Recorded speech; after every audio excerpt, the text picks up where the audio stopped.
Hello everybody, vanburman here, and welcome to Ravensword Shadowlands. No, it's not a scary game, but it is a very interesting game. I actually haven't looked at this before. Difficulty. Well, it didn't seem that difficulty to me. It didn't seem that hard to me, but we'll... yeah. Start a new game. Hooray! Now, this game was in the... probably the Humble bundle, although I don't remember, for January. And after the fall of Ravensword, the world tumbled into chaos. The Ravensword was lost and dark times began. The dark elven invaders attacked human settlements throughout the kingdom of Tyrius. For centuries, the Great War raged across the north. It's made in Unity, and it's actually very well done. It's a game which I wasn't overly sure of, but it was the reason that I decided to buy the bundle. I think the bundle was about £3 or so.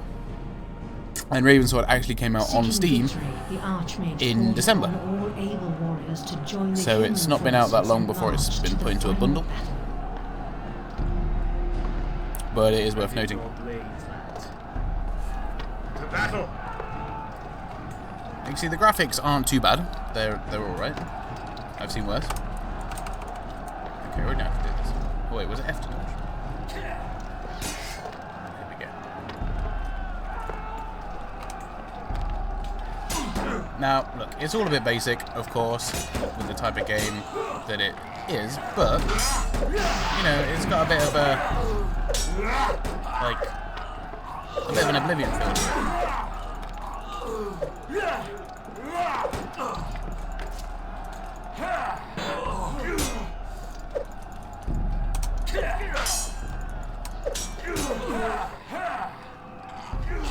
And they have tried to do a decent job about it. And of course, it's not all about the graphics. I mean, you know, the attack controls are, you know, rather simple, but you still got to be able to master it. There's no doubt about that. He's got a huge mouth. But anyway.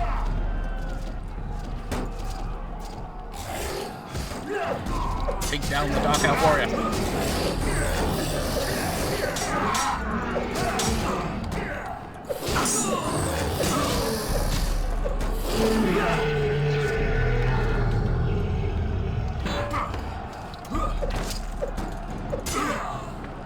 Got it.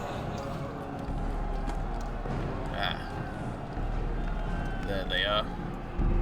Fight me, Dark Elf Warrior.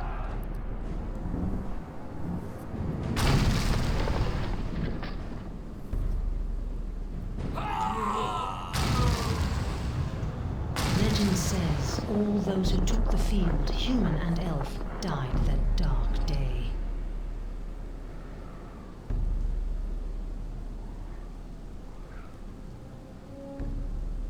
I mean, don't get me wrong. Save one. It looks like a good PS2 game, but it's not really always about the graphics.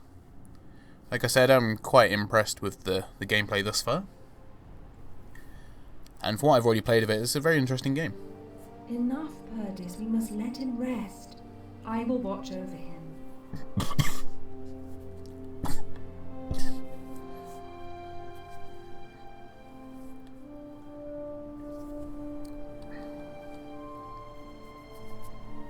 Up we rise. Easy now. There's nothing to fear. Oh, that's good. Get yourself cleaned up, then you can go and see Perdis. I get to choose what I look like now. Not that it is really going to make that much difference, but the customization options are, well, they seem worse. If that's a nice way of putting it. Oh, goodness me. I'm going for the bandana look. I don't like how it changes his bandana colour as well.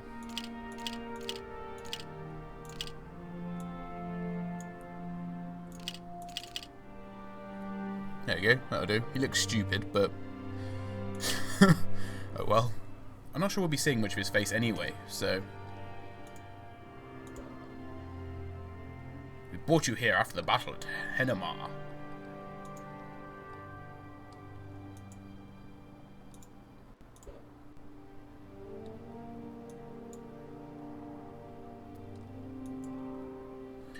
Okay. Interesting. I to toggle inventory. Yes, I know. Okay, it's going to talk to... Oh, you can see his face here, I suppose, which is useful.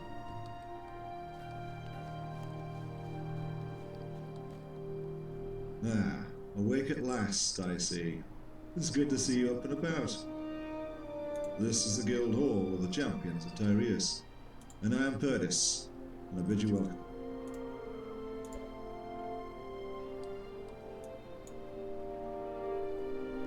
I alone survived. Be no point having one of these stories if you weren't the only survivor. As if you didn't survive. Any news on the Dark Elves?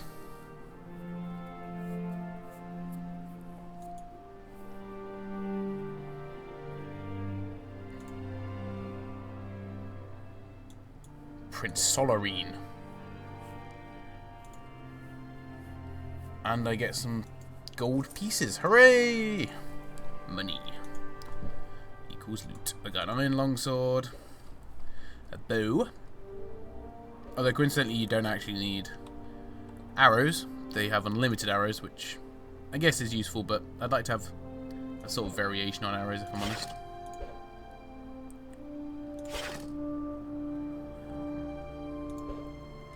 You do actually, I believe, need to consume food at regular intervals. So it makes it a little bit more realistic in that sense, I guess. Or that side of things. So there is a map overlay as well, and it does a good enough job, I have to say. It works quite well. And it at least lets you know sort of where you're going, which is useful in a game. Now we can go and kill these sheep for their food and their skin. Come back here, sheepy. Goodness me, one hit kill.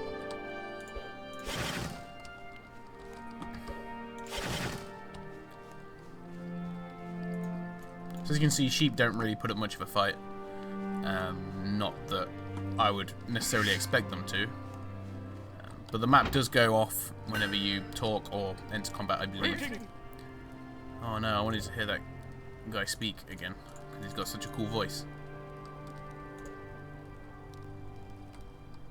Greetings, friend. Greetings, friend. Anyway, let's trade with him. So I can get a shield. Let's get a shield. I mean, that's probably quite important if I'm going to use a sword. It's quite a big shield as well.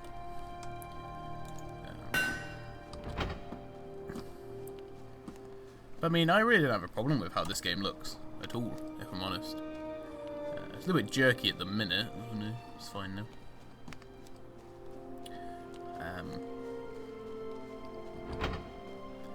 I'm guessing it's not amazingly well optimized, but well, it's working for me. So, right. We can't get to the Archmage, so we have to go and see a wizard named Lamil. We have to go and find him from the East Gate and look for a cabin, and apparently he will help us reach the Archmage. Well, let's get the map out. And I actually already know where it is. I haven't really gone around and spoke to people. I mean, there's not really much point at the minute. I'll probably do that when I come back. Because, you know, when you start off, the idea is just level up, get some better loot, and then come back and sell it all. Which I presume is what will happen. I don't know a huge amount about the game, other than what I've already said, unfortunately. But nevertheless, off we go. So this is the Wild. You can sneak, but yeah. It's quite useful when you're using your bow, I have to say. It seems to do more damage. I'm glad these things run off rather than just stay about, but they're still gonna die. Come back here, dear. Oh no, we've got a wild boar instead. Aha! And I leveled up. Come back here, dear. a guy down there who gives you a quest to go and rescue some iron ignots. Let's just talk to him quickly. Be wary, traveler. Be There are wary. many dangers in the forest. He has a really strange voice, I'm not gonna lie.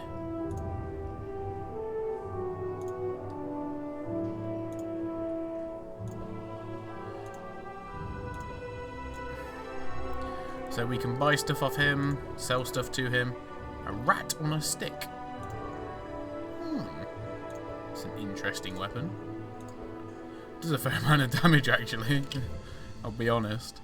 So I can sell wool. Let's sell the wool.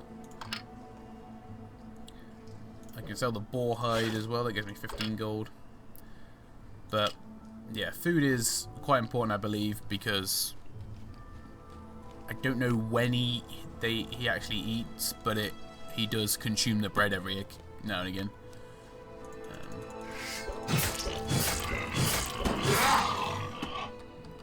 Haha, you're mine.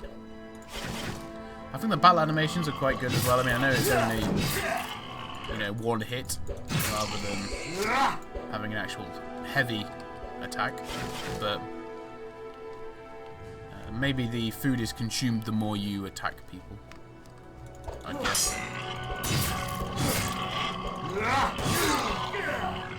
Where's everyone? Oh, he's up there. Let me loot your corpse.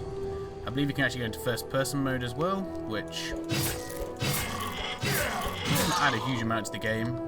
I mean, if there's magic, then maybe it would be a bit more useful then, but the way the aiming mechanics work, it's quite easy really. With or without the first person. I hurt myself there.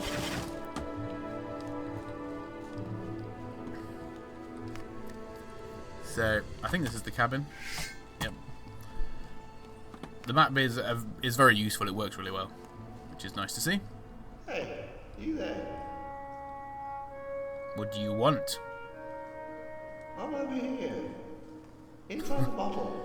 Man in bottle. Lavelle the Great, at your service.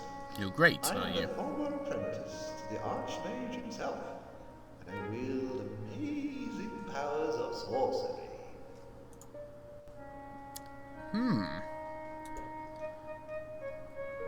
Well, of course I'm a powerful wizard. He put himself inside a bottle, basically.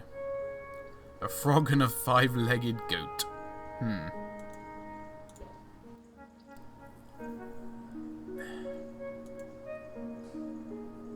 Okay. So what do I need to do to save you then? A large cave system. Okay. Journey through the cave until you find a tunnel. That leads to an isolated valley. Take a small vial and fill it with water from the pool you find there. This water, though, the water contains magic left from the old days. Why would you not have that around if it was so important and can cure and affect so many things? Because I'm sure the water's not limited to helping people stuck in bottles. Anyway, we received an empty vial, and I guess off we should go. Well, thank you very much for watching this episode, everybody. Hopefully you've enjoyed it and it's been informative. And you'll have to join me next time where I'll be, I presume, searching the caverns and fighting nasties. See you soon, guys. Goodbye.